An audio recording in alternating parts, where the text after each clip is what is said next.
Guys, आज हमारे समाज प्रकरण का थर्ड लेक्चर है।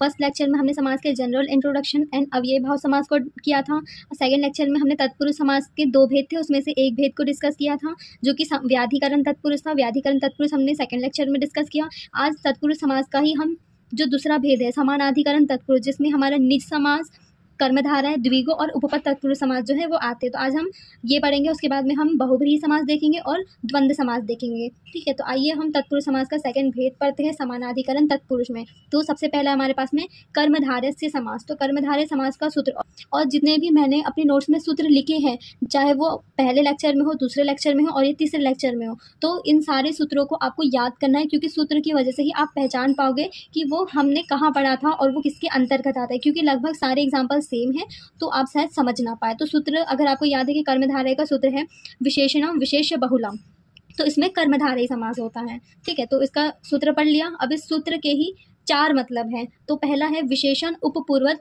कर्मधारय। अब कर्मधारय का जो विशेषण है वो पूर्व पद का हो तो भी कर्मधारय हो, जैसे कि कृष्ण सर्प। कृष्ण सर्प मतलब कि कृष्ण सर्प काला सांप। फिर है महान आत्मा मतलब कि महात्मा, तो महात्मा का विग्रह होगा महान आत्मा, वह एक महान आत्मा है। फिर है महाकाव्य, महत काव्यम। महानदी, महती नदी। नदी इसमें महती क्यों आया और इसमें महत क्यों आया, क्योंकि ये पुल्लिंग शब्द है और ये नदी जो है ये स्त्रीलिंग शब्द है, इसमें आया महती।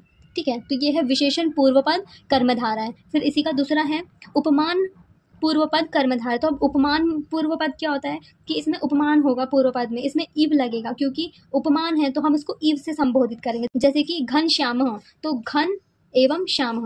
ठीक है, दो शब्द हो गया। फिर है विद्युत चपला, विद्युत एवं चंचला, तो ये हो गया हमारा उपमान पूर्व पद में। फिर है रूपक, तो रूपक का मतलब होता है आरोप लगाना, तो ये है मुख कमलम, तो मुख एवं कमलम, इसका मुख कमल के समान है। फिर है शोकाग्नि, शोक एवं अग्नि, तो ये अगर एव आ रहा है तो ये है तो कर्मधारय, तो जनरली आप लिख सकते हैं ये कर्मधारय समास है। लेकिन अगर आपको और डिटेल में जाना तो ये रूपक कर्मधारय का भेद है जिसमें एव आ रहा है, और जिसमें इव आ रहा है ये उपमान पूर्व पद का है। फिर चौथा है उभय पद विशेषण कर्मधारय, जिसमें उभय पद जो है वो विशेष होता है, तो वो होता है जैसे कि पीत कृष्ण मतलब पीतः च कृष्णः च। ठीक है, फिर है चराचर, चरह च अचरह च, तो ये हमारा उभय पद है, तो ये कर्मधारय समास हुआ।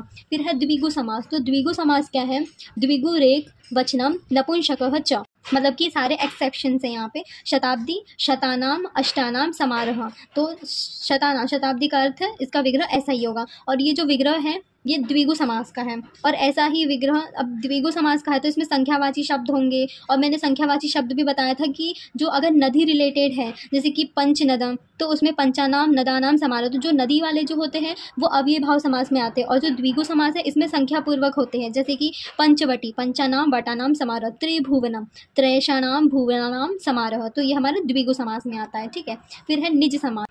अब हम पढ़ेंगे निज तत्पुरुष समास। तो निज का अर्थ होता है कि इसमें नकार का लोप हो जाए और अस्तु शेष बच जाता है, जैसे कि उदाहरण है न धन ब्राह्मण, तो इसमें न का लोप हो गया, न की जगह पे अ आ गया, तो ये हो गया अब्राह्मण। फिर हम पढ़ेंगे उपपद समास। तो उपपद समास में क्या होता है कि इसमें तिदंत प्रत्यय जो है, तिदंत शब्द वो साथ में नहीं होते हैं। इस उदाहरण ले लिया कुंभकार, तो इसका विग्रह होगा कुंभ करोति। फिर है कृच्छपि मतलब कि कच्छनेन पीबती, तो ये उपपद तत्पुरुष समास का है जिसमें तिदंत शब्द साथ में नहीं होते हैं, लास्ट में सुप आ जाता है, तो इसमें इसका विग्रह होता है क्र का, कुंभधन क्र मतलब कि कुंभधन अमधन क्र।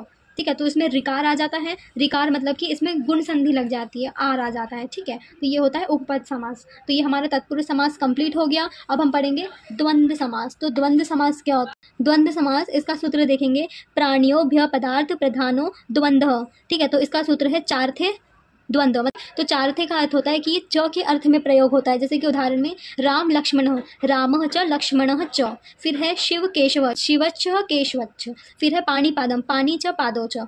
पितरो, माता च पिता च। त्वक सज्र, तो त्वक च रसस्य च तयो समारोह, तो ये होता है द्वंद्व तत्पुरुष में। ठीक है, इसमें च लगता है तो समझ जाना कि द्वंद्व तत्पुरुष। अब बहुब्रीहि समास देखेंगे, इसका सूत्र है प्राय नान्य अन्य पदार्थ प्रश्नधानो बहुब्रीहि। इसका अर्थ होता है कि जिसमें पूर्व पद और उत्तर पद को छोड़ करके अगर किसी अन्य पद प्रधान हो, कोई दूसरा पद जो है वो प्रधान हो, तो वो बहुब्रीहि समास कहलाता है। बहुब्रीहि समास के भी दो भेद होते हैं, एक होता है समानाधिकरण बहुब्रीहि और दूसरा होता है व्याधिकरण बहुब्रीहि। अब हम समानाधिकरण के उदाहरण देखेंगे। इसका उदाहरण है प्राप्त उद्गम, इसका विग्रह करेंगे तो इसका विग्रह आएगा प्राप्त से उद्गम यस्य सह, इसका अर्थ है प्राप्त हो गया है जल जिस ग्राम को, तो वो होता है, तो जैसे कि यहाँ पे ग्राम को हुआ, जैसे कि जल तो प्राप्त हुआ लेकिन यस्य सह तो क्या हो गया, ग्राम को हुआ, मतलब कि गांव में जल जो है वो प्राप्त हो गया। तो इसमें तीसरा है, ना प्राप्त है ना उदक है, दोनों ही पद प्रधान नहीं है। जो अन्य पद है जैसे कि गांव अन्य पद है इसमें, तो वो है वो प्रधान है, तो ये बहुव्रीहि समास हो गया। फिर है दूसरा उदाहरण है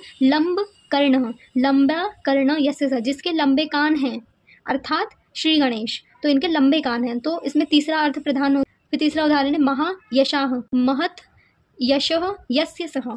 फिर है उड रथः, मतलब कि उडः रथः येन सह, तो ये जो है ये समानाधिकरण के उदाहरण है। फिर व्याधिकरण के भी उदाहरण, जैसे कि चंद्रशेखरः, तो चंद्रः शेखरः यस्य सह। फिर है दुरः, मतलब कि दुष्ट हृदय यस्य सह। फिर है प्रतिपूर्ण, मतलब कि प्रतितापूर्ण यस्मात् सह, तो यश और यस्मात् ये सब जो है व्याधिकरण तत्पुरुष में आते हैं। और उदाहरण देती हूँ, जैसे कि पीताम्बर, तो पीताम्बर ये तो कॉमन उदाहरण आपने पढ़ा होगा पहले ही, तो इसका विग्रह होता है पीतम अम्बरः अस्ति यस्य सह, मतलब कि जिसके पीले वस्त्र हैं, वो जैसे कि विष्णु, तो इसमें आएगा विष्णु जो है उसका अन्य पद है तो वो प्रधान है, तो ऐसे जो है ये बहुव्रीहि समास में होता है। सो आई विश कि आपको समझ में आया हो। तो हमने आज अपना समास प्रकरण जो है वो कंप्लीट कर लिया। So thank you for watching.